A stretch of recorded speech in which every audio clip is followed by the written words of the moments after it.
ফটোশপে আজকে দেখব কোনো লোগো থেকে টেক্সট রিমুভ করে কিভাবে নতুন টেক্সট এন্ট্রি করতে হয়।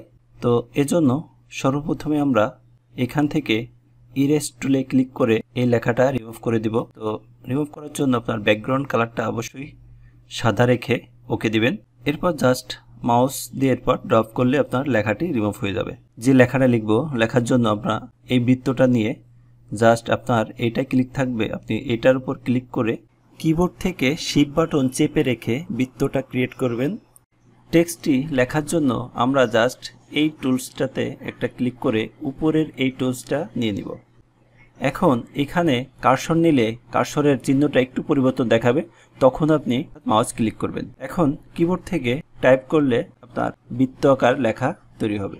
লেখাটার কালার অ্যাডজাস্ট করার জন্য সিলেক্ট করবেন, কালার চুজ করে যে কালার দিতে চাচ্ছেন সেই কালারের উপর একটা ক্লিক করে জাস্ট ওকে দিবেন।